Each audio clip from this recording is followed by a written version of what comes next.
जय हिंद दोस्तों, मैं गगनदीप आप सभी का स्वागत करता हूं proud group of NCC YouTube channel पर। और आज की वीडियो बहुत ही जबरदस्त होने वाली है। क्यों ये इतनी शानदार होने वाली है? क्योंकि आज की इस वीडियो में हम डिस्कस करेंगे आर्म्ड फोर्सेस को। ये वे क्वेश्चन है जो आपके एनसीसी के बी और सी सर्टिफिकेट के एग्जाम के लिए तो इंपॉर्टेंट है ही, उसके अलावा एनसीसी कैडेट होने के नाते इन क्वेश्चंस के बारे में हमको पता भी होना चाहिए, इनके आंसर भी पता होने चाहिए।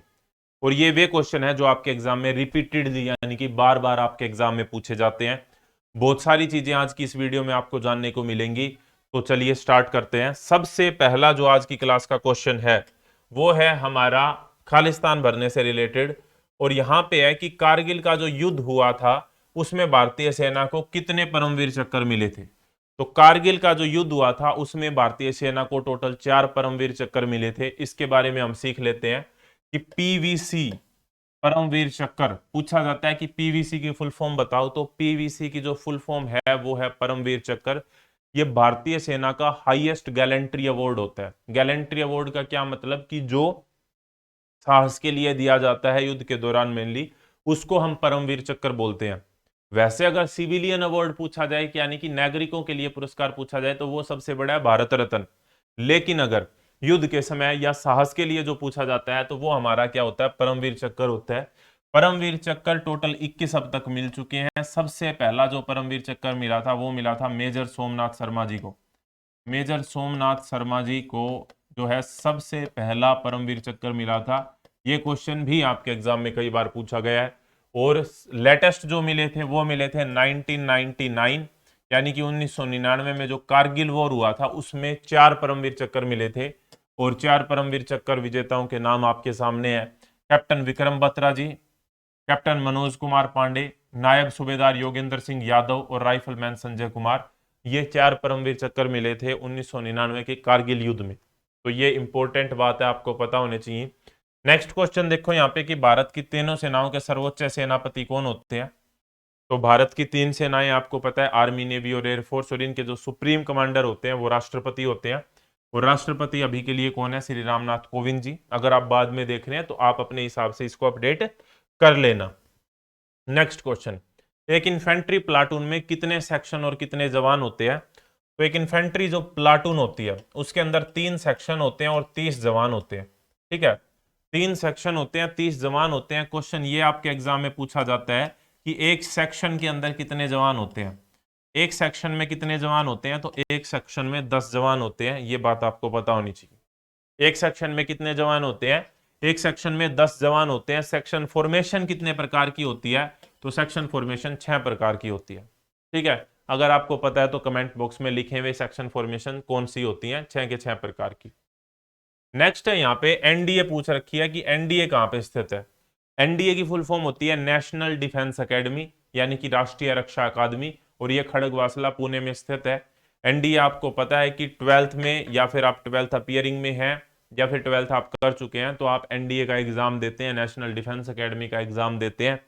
जब आप वो यूपीएससी कंडक्ट करता है, जब आप उस एग्जाम को क्लियर करते हैं तो फिर आपकी एसएसबी होती है जिसे सर्विसेज सिलेक्शन बोर्ड बोला जाता है, इंटरव्यू हम बोलते हैं। वो अगर आप क्लियर करते हैं, बाद में मेडिकल भी आपका क्लियर होता है तो ऑल इंडिया मेरिट लिस्ट के अंदर आपका नाम आता है। और फिर आप ट्रेनिंग लेके एनडीए में 3 साल की, बाद में आईएमए में अगर आप जाते हैं, आर्मी में जाते हैं तो आईएमए में, एयरफोर्स में जाते हैं तो एयरफोर्स एकेडमी में, और नेवी में जाते हैं तो नवल एकेडमी में जाते हैं अगली ट्रेनिंग के लिए। और बाद में फिर आप आर्मी के हिसाब से लेफ्टिनेंट या इसकी इक्विवेलेंट पोस्ट के ऊपर जाते हैं। तो ये एनडीए होती है हमारी। एनडीए कहाँ पे है? खड़गवासला पुणे में है। इंडियन मिलिट्री एकेडमी आईएमए होती है। आईएमए जहाँ पे आर्मी की ट्रेनिंग मिलती है। ठीक है, आईएमए इंडियन मिलिट्री एकेडमी जो कि देहरादून के अंदर स्थित है। ये बात आपको पता होनी चाहिए। नेक्स्ट क्वेश्चन देखो। नेक्स्ट है हमारा फुल फॉर्म। देखो फुल फॉर्म ना बड़ी इंपॉर्टेंट होती है, क्योंकि ऐसा आज तक एक पेपर नहीं हुआ एनसीसी का मेरे हिसाब से, जो भी मैंने पेपर देखे हैं प्रीवियसली, कि जिसमें आपके फुल फॉर्म ना पूछी जाए। आपके एनसीसी के एग्जाम में फुल फॉर्म पक्का पूछी जाती हैं।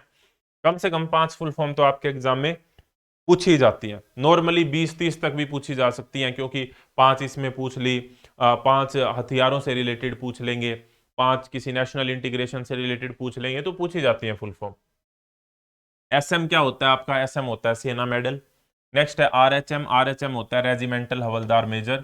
एएमसी। एएमसी की फुल फॉर्म होती है आर्मी मेडिकल कोर। एएससी की फुल फॉर्म होती है आर्मी सर्विस कोर, और सीडीएस की फुल फॉर्म होती है chief of defence staff. CDS की फुल फॉर्म होती है चीफ ऑफ डिफेंस स्टाफ। ये आपको पता होनी चाहिए। हमारे पहले सीडीएस कौन थे, ये आपको कमेंट बॉक्स में बताना है। नेक्स्ट क्वेश्चन हमारा है मैप रीडिंग से related. Map reading again very very important topic. Map होता क्या है, सबसे पहले तो ये आप डिस्कस कर लो भाई। देखो मैप ना ध्यान से समझना। अब कोई भी एक एरिया है, बहुत ही बड़ा एरिया, यानी कि 5 किलोमीटर लंबा है, 5 किलोमीटर चौड़ा एक एरिया है, उसके अंदर मंदिर भी होंगे, नदियां भी होंगी, कोई घर भी बना होगा, कोई पहाड़ भी होगा मान लो। अब उसी चीज को हम एक कागज के टुकड़े के ऊपर या कपड़े के टुकड़े के ऊपर उतार देते हैं। कैसे? हम सिंबल बना देंगे। पहाड़ है तो कुछ ऐसा सा है भाई, ऐसा पहाड़ होता है। नदी है तो नीले कलर की है, नदी जा रही है ऐसे करके, क्योंकि पानी को हम नीले कलर से रिप्रेजेंट करते हैं। पेड़ पौधे हैं तो हमने हरे कलर से रिप्रेजेंट कर दिए। कोई मंदिर है तो एक पर्टिकुलर सिंबल हमने बना दिया वहां पे। तो ये जो इस तरीके से, यानी कि धरती पर भू तल के ऊपर जो भी चीजें हैं उनको सांकेतिक रूप में और समानुपातिक रूप में, आनुपातिक रूप में। अभी आनुपातिक रूप का क्या मतलब है कि मान लो एक पोल से लेके दूसरे पोल की दूरी 1 किलोमीटर है, तो अब 1 किलोमीटर लंबा तो पेज नहीं है हमारे पास, तो हम क्या करेंगे, 2 सेंटीमीटर दूरी पे दिखा देंगे उनको। तो इसका मतलब पेज के ऊपर, यानी कि उस पेज के ऊपर या कागज के ऊपर अगर 2 सेंटीमीटर दूरी पे है वे दो पोल, तो इसका मतलब वास्तव में वो 1 किलोमीटर की दूरी पर है। तो ये क्या हो गया, आनुपातिक रूप में हमने दर्शा दिया। उसी को हम मैप बोल देते हैं। पृथ्वी के सतह के किसी भाग के स्थानों, नगरों, देशों, पर्वत आदि को जब आनुपातिक रूप में किसी कागज या कपड़े के टुकड़े पर दर्शाया जाता है तो वो क्या कहलाता है, मानचित्र कहलाता है। मानचित्र जो होते हैं वो कई प्रकार के होते हैं, जैसे यहाँ पे लिखा हुआ है राजनीतिक मानचित्र यानी कि पॉलिटिकल मैप, ठीक है। स्थलाकृतिक होता है, स्थल को इस हिसाब से। जलवायु मानचित्र होते हैं, आर्थिक मानचित्र होते हैं। अगला क्वेश्चन वेरी इंपॉर्टेंट क्वेश्चन है, कंपास के 5 हिस्सों के नाम लिखो। 5 की जगह यहाँ पे मैंने 10 लिख रखे हैं और एक स्पेशल वीडियो भी बना रखी है मैंने। जब आप यूट्यूब पे सर्च करेंगे parts of compass in NCC by proud group of NCC, तो आपको वीडियो मिल जाएगी जिसमें मैंने अच्छे से एक्सप्लेन किया है, आपको अच्छे से याद हो जाएंगे। तो ये जो क्वेश्चन है कि कंपास के 5 हिस्सों के नाम लिखो, तो विंडो होती है कंपास में, लीड होता है, विंडो यहाँ पे दोबारा आ गई, हेयर लाइन होती है, प्रिज्म, क्योंकि हमारा जो कंपास है उसकी फुल फॉर्म क्या होती है, liquid prismatic compass mark 3 alpha 1। दोबारा से बोल देता हूं मैं sorry, liquid prismatic compass mark 3 alpha 1। ये फुल फॉर्म आपके एग्जाम में पूछी जाती है, तो ये भी आपको पता होना चाहिए। तो क्योंकि वो प्रिज्मेटिक कंपास होता है तो उसके अंदर प्रिज्म होता है, प्रिज्म स्लाइड होती है, थंब रिंग होता है। थंब रिंग क्या, जब भी आप देखेंगे मैप कंपास को, तो एक रिंग होती है जिसके अंदर अंगूठा हम डालते हैं और फिर मैप को हम सेट करते हैं या पता लगाते हैं चीजों का। तो उस रिंग को थंब रिंग बोला जाता है, क्योंकि उस रिंग को हम अंगूठे में डालते हैं। हिंज मतलब कब्जा होता है, ल्यूबर लाइन होती है, एरो हेड होता है, डायल भी होता है, एक डायल जिसके ऊपर रीडिंग लिखी होती है, ठीक है। एरो हेड भी होता है, एक एरो भी होती है जिससे हमको पता लगता है डायरेक्शन का। तो बहुत सारे पार्ट होते हैं, वो आप लिख के आ सकते हैं इसके अंदर। अब लिखनी है डेफिनेशन, हमको ये बताने हैं भाई पठार क्या होता है, कंटूर क्या होता है। देखो पठार, पहले तो पठार समझ लो आप, पठार क्या होता है और पहाड़ क्या होता है। देखो पहाड़ की होती है चोटी और पठार होता है ऊपर से जाके ऐसा, बस ये डिफरेंस है। दोनों ऊंची जगह होती हैं, धरती से जो धरती का भूतल है उससे ऊंचा होगा भाई, चाहे पठार लगा लो चाहे पहाड़ लगा लो, ऊंचा होगा जब भी हम उसे पहाड़ कहते हैं। लेकिन पहाड़ में क्या होता है, पहाड़ की होती है चोटी, शार्प एज होती है। लेकिन पठार जो होता है ना, पठार होता है मैदान, बहुत ही ऊंचा जाके एक मैदान बना हुआ है, उसको हम पठार बोल देते हैं। पठार धरातल का वह विशिष्ट स्थल रूप है जो कि अपने आसपास के स्थल से पर्याप्त ऊंचा है और शीर्ष भाग चौड़ा है, स्पष्ट है, ऐसे नहीं बना हुआ। कंटूर क्या होते हैं, देखो कंटूर जो समुन्दर तल से समान ऊंचाई वाली जगह है ना, उनको मिलाने वाली रेखा को कंटूर बोलते हैं। समुन्दर तल से समान ऊंचाई के ऊपर जो जगह है उनको मिलाने वाली रेखाओं को कंटूर बोला जाता है, ध्यान रह जाएगा। Next question very very important question, हर दूसरे एग्जाम में पूछा जाता है कि नॉर्थ कितने प्रकार के होते हैं, तो उत्तर 3 प्रकार के होते हैं। वास्तविक उत्तर जिसको हम ट्रू नॉर्थ बोलते हैं, चुंबकीय उत्तर जिसको हम मैग्नेटिक नॉर्थ बोलते हैं, और ग्रिड उत्तर जिसको हम ग्रिड नॉर्थ बोलते हैं, ठीक है। तो ये 3 प्रकार के उत्तर हमारे होते हैं। नॉर्थ जो होते हैं वो टोटल 3 प्रकार के होते हैं, समझ में आ गई बात। अब ये क्वेश्चन तो आपको पता भी होगा कि नॉर्थ जो होते हैं हमारे 3 प्रकार के होते हैं, लेकिन क्या आपको ये पता है ये 3 प्रकार के नॉर्थ कौन कौन से होते हैं? मतलब ट्रू नॉर्थ कौन सा होता है, मैग्नेटिक नॉर्थ कौन सा होता है, ग्रिड नॉर्थ कौन सा होता है, इनमें डिफरेंस क्या होता है? क्या आपको पता है इस बात का? देखो, ट्रू नॉर्थ हम उसको कहते हैं जो ध्रुव तारा जो होता है ना, पोल स्टार जो उत्तर दिशा के अंदर होता है, वो जिस नॉर्थ को शो करता है वो वास्तविक उत्तर होता है। अब ये तीनों उत्तर अलग अलग होते हैं, इनमें डिग्रीज का डिफरेंस होता है। चुंबकीय उत्तर जो मैग्नेट, अगर मैग्नेट को हम स्वतंत्र रूप से लटकाएं तो वो हमेशा नॉर्थ और साउथ डायरेक्शन को दिखाएगी। एक नॉर्थ पोल होता है, एक साउथ पोल होता है मैग्नेट के अंदर, वो दिखाएगी, उसको हम चुंबकीय नॉर्थ बोलते हैं। या फिर कंपास जिस डायरेक्शन को शो करता है, क्योंकि कंपास की सुई किस दिशा को इंगित करती है? उत्तर दिशा को। तो वो जो उत्तर होती है वो मैग्नेटिक नॉर्थ होती है। और ग्रिड उत्तर जो मैप के अंदर, कोई भी मैप है तो मैप के अंदर भी तो हम इस तरीके से डायरेक्शन बनाते हैं, मैप के अंदर भी तो हम इस तरीके से डायरेक्शन बनाते हैं ना, आपको पता होगी। हम कहेंगे कि ये हमारा नॉर्थ है, ये हमारा साउथ है, ये हमारा ईस्ट है और ये हमारा वेस्ट है। तो ये जो उत्तर होता है ये ग्रिड उत्तर होता है। क्लियर होगी ये वाली बात? ठीक है। नेक्स्ट क्वेश्चन देखो, उत्तर दिशा को ज्ञात करना है, विभिन्न तरीके बताओ। तो उत्तर दिशा को ज्ञात करने के कंपास से पता लगा लो भाई, कंपास से पता लग जाएगा हमको। सूर्य द्वारा, क्योंकि सूर्य होता है पूर्व में, फिर उसके हिसाब से हमको पता लग जाएगा कि उत्तर किस साइड है। मंदिर या मस्जिद से पता लगा सकते हैं, पोल स्टार यानी कि ध्रुव तारे से हम पता लगा सकते हैं, जीपीएस से हम पता लगा सकते हैं कि उत्तर किस साइड में है। ये उत्तर दिशा को पता लगाने के तरीके होते हैं, बार बार आपके एग्जाम में पूछे जाते हैं, तो आपको पता होने चाहिए। नेक्स्ट हमारा टॉपिक है भाई FC&BC, field craft and battle craft. और ये क्वेश्चन मैंने आपसे पूछ भी लिया इसी वीडियो के अंदर, और अब हम इसको डिस्कस करेंगे कि सेक्शन फॉर्मेशन कितने प्रकार की होती है। पहले तो वही कि सेक्शन जो होती हैं, एक प्लाटून के अंदर 3 सेक्शन होते हैं और एक सेक्शन के अंदर कितने जवान होते हैं? 10 जवान होते हैं। सेक्शन फॉर्मेशन 6 प्रकार की होती है, मैंने आपको बताया। अब वे कौन कौन सी होती है? Single file formation, single file formation, file formation, diamond formation, arrow head formation, spear head formation और एक्सटेंडेड लाइन फॉर्मेशन। ये आपको याद करनी पड़ेंगी भाई। ठीक है, कौन कौन सी? Single file formation, diamond formation, arrow head formation, spear head formation और एक्सटेंडेड लाइन फॉर्मेशन। ये 6 तरह की फॉर्मेशन होती हैं, किसकी? सेक्शन फॉर्मेशन की। वेरी इंपॉर्टेंट क्वेश्चन है भाई, याद कर लेना अच्छे से, एग्जाम में आएगा। नेक्स्ट है यहाँ पे फासले का अनुमान लगाना है, तरीके बताओ। अब पहले तो क्वेश्चन यही दिमाग में आ सकता है कि फासले का अनुमान क्यों लगाना है। फासले का अनुमान मतलब कि कोई भी चीज है, हम यहाँ पे खड़े हैं और सामने कोई चीज है, तो वो हमसे कितनी दूरी पर है, कितने फासले पर है, ये हमको पता लगाना है। क्यों पता लगाना है भाई? इसलिए पता लगाना है क्योंकि हमारे पास जो हथियार होते हैं ना, वो अलग अलग रेंज के होते हैं। .22 की रेंज अलग है, SLR की रेंज अलग है, LMG की रेंज अलग है। अब वो हो तो मान लो क्या कहते हैं, अब .22 की रेंज जो 25 गज, अब वो है बंदा 150 गज के ऊपर और हम उससे .22 से फायर कर रहे हैं, तो वो लगेगी थोड़ी? उसको नहीं लगेगी। तो हमको पता होना चाहिए कि वो जो टारगेट है वो कितनी दूरी के ऊपर है। अब वहां पे कोई हमारे पास वो तो है नहीं कि फीता ले रखा है हमने और नापेंगे, तो वहां पे अंदाजा लगाएंगे हम कि कितनी दूरी पे हो सकता है वो। तो अंदाजा लगाने के तरीके क्या है या फिर मापने के तरीके क्या है? वो तरीके हैं भाई, इकाई का तरीका, यूनिट मेथड इसको हम बोलते हैं। अपीयरिंग मेथड, अपीयरिंग मेथड होता है कि देख के हम पता लगा सकते हैं कितनी दूरी पर होगा।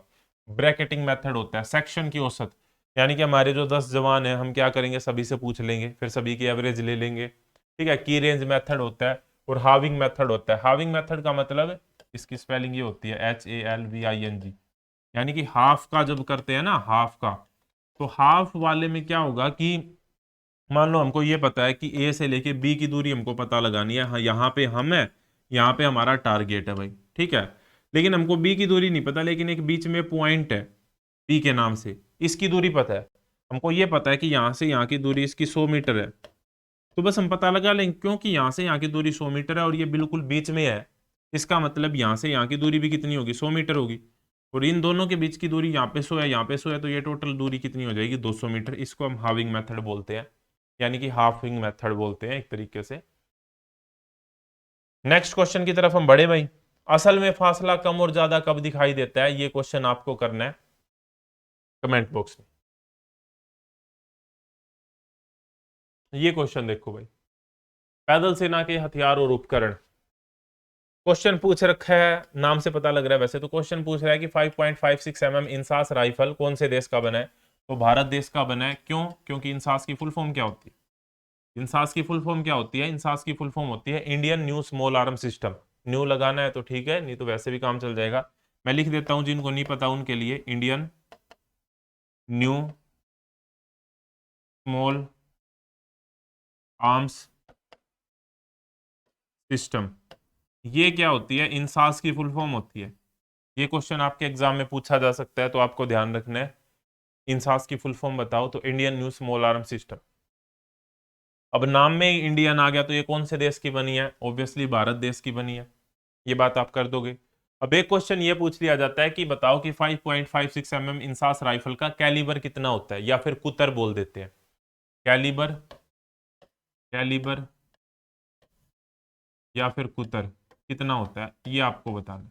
अब देखो, कैलिबर पूछ ले, कुतर पूछ ले, तो ये जो आगे लिखा होता है ना, यही उत्तर होता है। अगर पूछे इंसास राइफल का कितना होता है, वो लिखा भी मिलेगा आपको 5.56 पूछे 7.62 एसएलआर का कितना होता है, तो 7.62 पूछे 9 सीएमजी का कितना होता है, तो 9 होता है। तो ये वजन होता है, ये सॉरी इसका कुतर होता है, कैलिबर होता है। ये बात आपको ध्यान रखनी है। आपको कहीं याद करने की जरूरत नहीं है, उसके आगे ही लिखा मिलेगा, वही उसका आंसर होता है। क्लियर है? अच्छी ट्रिक थी ना ये, तो ध्यान रखनी है भैया। ठीक है, नेक्स्ट देखो यहाँ पे, नेक्स्ट है हमारा कि जो 7.62 एसएलआर होती है, एसएलआर की फुल फॉर्म होती है भाई self loading rifle. Self loading rifle, self loading rifle, तो मैं थोड़ा जूम कर लेता हूँ। सेल्फ लोडिंग राइफल एसएलआर की फुल फॉर्म होती है। उसकी जो मजल वेलोसिटी होती है वो होती है 2700 फीट। ये याद रखना है, कई बार आपके एग्जाम में आया ये क्वेश्चन। 9 सीएमजी की फुल फॉर्म होती है carbine machine gun. Carbine machine gun. इसका जो वजन होता है वो 6.4 औंस होता है। एमपीआई, एमपीआई का पूरा नाम होता है mean point of impact.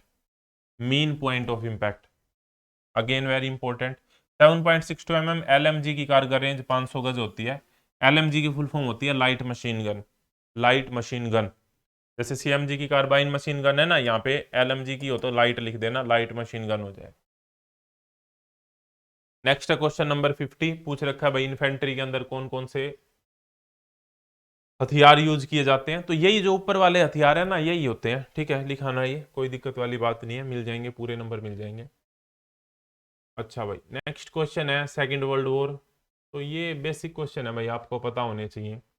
World war के बारे में नॉलेज होनी चाहिए। भारत के कौन कौन से युद्ध हुए हैं, पाकिस्तान के साथ, चाइना के साथ, बांग्लादेश को जब हमने आज़ाद करवाया 1971 वाला, तो उनके बारे में इंफॉर्मेशन आपको होनी चाहिए। क्वेश्चन है यहाँ पे, सेकंड वर्ल्ड वॉर कब हुआ था, टिप्पणी लिखो। पहले तो आपको ये पता होना चाहिए 1914 से लेके 1918 तक हुआ था फर्स्ट वर्ल्ड वॉर, यानी कि प्रथम विश्व युद्ध। दूसरा हुआ था 1939 से लेके 1945 तक, 1945 तक हुआ।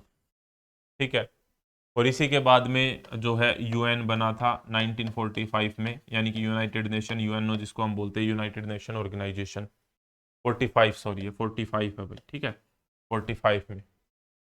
अब टिप्पणी लिखनी है, 1939 से 1945 के बीच हुआ सशस्त्र विश्वव्यापी युद्ध था। दो प्रमुख प्रतिद्वंदी थे, गुट दूरी शक्तियां और मित्र राष्ट्र। लगभग 6 साल तक ये चला था। पता लग रहा है 39 से 45 तक लगभग 100 मिलियन लोग शामिल हुए थे।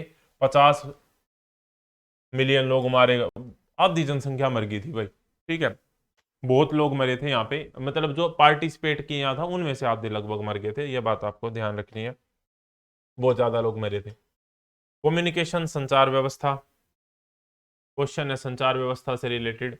आपको कैसे पता चलेगा कि कोई आपको बात को सुन रहा है या नहीं सुन रहा? तो कैसे पता लगेगा? ऐसे पता लगेगा, अगर सुनने वाला बार बार इधर उधर देख रहा है।